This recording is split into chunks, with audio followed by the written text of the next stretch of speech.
Hello everyone, and welcome to, I would say, quite a prevalent issue in Overwatch, and somewhat of a curious discussion.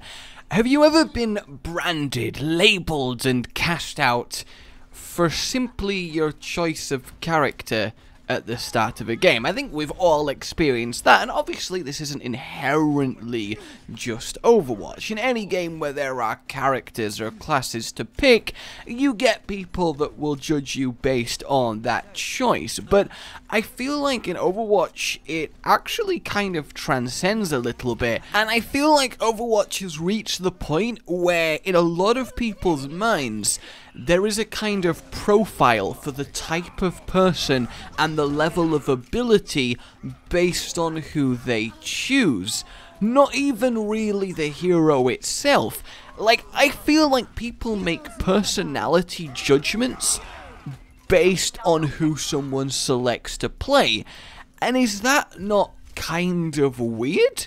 Like, I had this the other day, and it really got me thinking about it. When I was playing Hanzo for the challenge, I got people who, as soon as I picked him, and this is in quick play, never mind ranked, as soon as I picked him, they were like, this guy is an asshole, he doesn't care about winning the game, he's not a team player, he's trying to throw, and I'm like, just there, like, well, actually, no, that's fair enough, I picked Hanzo, my bad, guys. In a Hanzo accent. No, I am like, what? Seriously? Is this what's happening? And that is, well, I mean, it's not good, is it? It's really not good. But the idea that the human sat at the computer could be a, like, trolley scumbag asshole because they picked a character they wanted to play, that is absolutely ridiculous. And again, this is something that happens in other games, but I do think it happens more in Overwatch. And there's actually a part of me that thinks one of the reasons it happens more in Overwatch than other games is because of the quality level of characterization in Overwatch. I actually think people's opinions on the personality of the in-game character do actually colour their response to it being picked and the person playing him.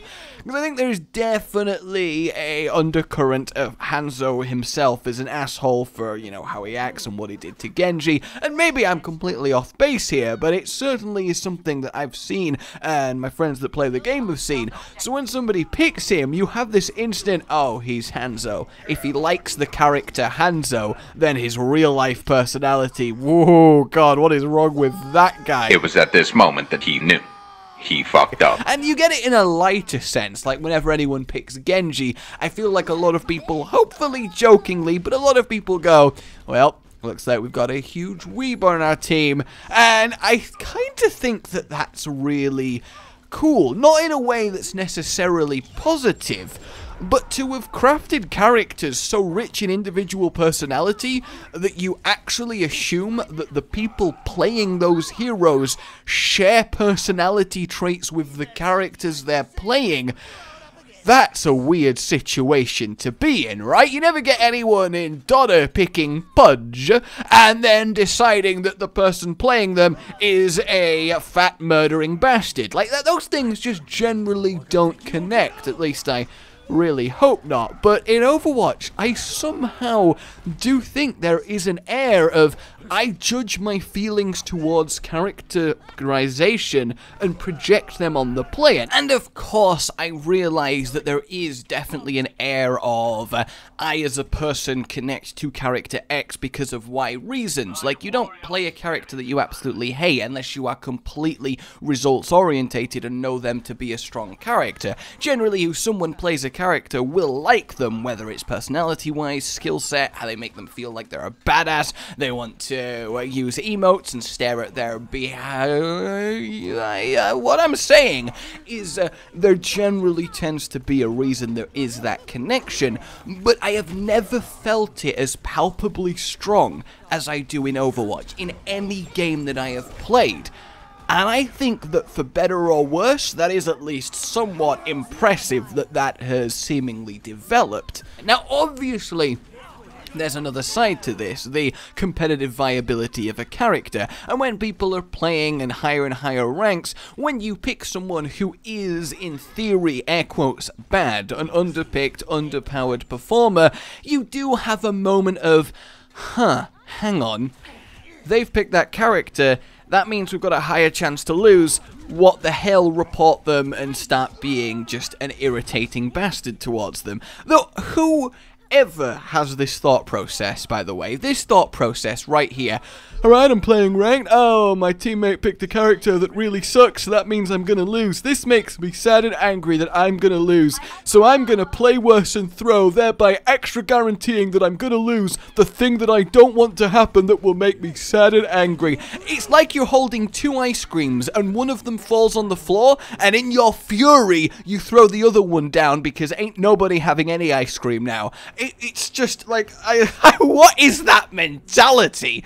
But the thing is, to me, if you're getting higher and higher ranked, presumably everyone playing that knows the good heroes and knows what they're doing. So I would say I'm happy when a Widow gets picked in ranked, because to me that means they know that Widow is not an inherently good hero right now, so they must be especially good at them and confident that they can contribute to the team. And you know, you give them a chance. Like, I feel like people are so too preemptively judgy, it's kind of unreal. Like, people need a chance. If somebody picks an offbeat hero and you're like, that's cool, we can work around it, show us what you got, they're going to be there like, yeah, alright, I'm going to do this thing. And it ironically makes them play better. It doesn't instantly start tension. Maybe I'm just an optimist, but I would certainly argue the statistical likelihood of a high-ranked player being good at a underpicked hero is more likely than them being bad, because they wouldn't be a high-ranked player by just picking that hero all the time if they weren't, you know? Like, you have to put in the extra effort to get good results out of an inherently weak hero. So nobody's gonna drag themselves through that hell of queuing through Platinum and Diamond as Hanzo to then pick Hanzo and just troll a game. Now, obviously, you do get these people that are like, la-de-la, I'm joining ranked, I'm gonna treat it like quick play, fuck you guys, having no respect for the fact that people are here to win in competitive. That is true, and those people are the ones that do get rightfully reported for just ruining the experience that is ranked. But I would say that is the vast minority of people that are picking these heroes. But it doesn't seem to be that way. I think online communities in general put way too much stock in, air quotes, what is good. By far and away, the thing that makes the most difference is the person controlling the character, not inherently what character they picked. Obviously, if you have 3 supports and someone picks a support, then a conversation needs to be had, but that's not often. Like, for me personally, if I was going into ranked, even post-Roadhog nerf, I would pick Roadhog, simply because I play him infinitely better than I do anyone else, and know that on him I can actually contribute at an appropriate level for the rank I'd be playing at. Yes, my aim is definitely a lot rustier than it was when I used to play ranked constantly, and it was actually pretty good, but my game sense has remained pretty strong on him, where to go and when to go there, and I know that I could actually make things happen on that character even in his weakened state. Where if I was to switch to someone who is technically considered better, that would be weaker for the team because I wouldn't be able to contribute as much on them. And I think that's really the crux of it. That's what people don't consider when they go with pick stigmas. I think they really don't have the mentality of, if that's who they're picking, that's who they feel they can contribute most on. I should work with that and let them actually excel, and we can win this game. Like, there is not a required pick list that you have to choose from. That said, I am totally in agreement of if you let someone pick a hero that is technically speaking weak for the current meta or the current team setup, and then they really aren't getting anything done and are generally failing, there's nothing wrong with pointing that out in a nice way and being like, you think you could switch, and you'll oftentimes find that people are reasonable and will do it. You do get a few people that are way too prideful and will just call you an asshole for having the audacity to suggest that they are anything but perfect on their precious baby of a character, but a lot of the time people will contribute because inherently Overwatch is such a team game, and people at the higher ranks really do realize that you have to pick what is right. Now, obviously, everything I'm saying here could be completely not true at, like, gold and silver, maybe even platinum level. I don't really know how it is there. I don't know if people do just pick attack Torbjorn, go, fuck you guys, I'm going in, and contribute absolutely nothing to the team, and in which case, yeah, you do, ending up reporting them. And talking of reporting them, people are getting literally banned for picking heroes that aren't considered, air quotes, viable choices. And that is hilarious. We have people that are just permanently chat muted because they keep picking things like Widowmaker or Hanzo. I do like that the two heroes that are always cited as the examples in these discussions are the two snipers, which lies in a little bit ways to go towards... It's like I'm writing a fucking English essay trying to come up with a more padding word count. I think that implies more of a design issue with the sniper heroes, because they are very binary in power. For a sniper, you are either too good or too bad. It's very hard to balance a sniper, because generally speaking, it sucks to get one shot out of nowhere, so you either end up having a sniper that's ridiculous and popping people left and right, but that makes everyone feel sad and complain, or you have someone that is so trash that, you know, you don't really care, they're just kind of annoying, firing at you in the distance. Honestly, that is effectively what happened to Roadhog. He's either really good or really bad, and it's very difficult to achieve a middle ground, but we'll talk about how his nerfs have actually settled him a little bit later on. But have you guys ever really experienced this? Have you had this kind of personal judgment based on your character? Not just this, you pick this guy so you're probably not going to do well. That's fair enough, that happens in all games, but an actual personal attack, the actual deciding of what you are about as a person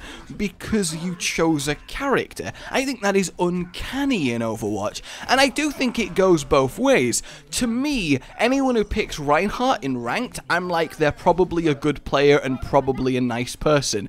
And that's bonkers that I think that, because I have no reason to believe that someone picking Reinhardt is any inherently a better person or player than someone picking Lucio, for example, or picking Soldier. Like, there's no grounds for that. But because of the characterization, because of Reinhardt's roles, I'm inherently like, this person's going to be a good selfless tank. It's probably a dude I would love to hang out with. This is great. And it actually surprises me when a Reinhardt picker is bad. Whereas it doesn't surprise me when someone who picks Hanzo is bad. It doesn't surprise me when someone who picks Genji is bad, despite Genji being a fine hero. Whereas with them, when they do well, I'm like, holy shit, they're actually doing well. And I kind of think that's a really interesting stigma to have developed. I guess the best example I can give is if someone picks Mercy, what do you assume about them as a player? Do you presume that they're actually going to be okay? Do you presume they're going to be a reasonable human being? I would argue that you do, because you do know how Mercy is as a character. In fact, honestly, I know I keep saying about this character stuff, but I don't think there's ever been a game that has a multi-character pick your class and fight type game style like Overwatch, where each choice actually is so known to the community and how they are in the lore and the character as Overwatch. It's just never happened. So it is really a cool phenomenon that we are seeing for very much, I think, the first time, at least to my knowledge. But yeah, Mercy is really weak. She's hardly ever picked, like 5% of the time, less than that in fact. But I personally would assume that if someone picks Mercy, they're actually going to be alright and going to be good for the team. Whereas a hero that's particularly strong, like Tracer currently is, dominating everything, which I kind of like because I love playing Tracer, but I would assume that someone who picks Tracer probably not going to be that good, and I don't know why. I can't really explain that. Maybe because Tracer's not the easiest hero in the world. I also kind of assume that most Lucios are going to be good because I find it annoying to fight Lucio. I also feel like the type of person who picks Lucio is also the type of person that's going to teabag me after I'm dead or booped off the side. Maybe I'm just completely on my own here, but these traits have certainly developed for me based on character choices that are even related to gameplay strength, and I think that's hilarious, and I really want to know if you guys have had that experience, or hell, even admit to doing it yourself. I think we can have a really cool discussion on that. But for now, my name has been Rage. Like if you enjoyed this and subscribe for more, and I will see you next time. Goodbye. Oh, another one. You know when someone picks Symmetra and they keep appearing out of nowhere and beaming you, and then they do like the hello while they're killing you and you can't do anything about it? Yeah, people who do that, you are just an absolute asshole. There's no two questions.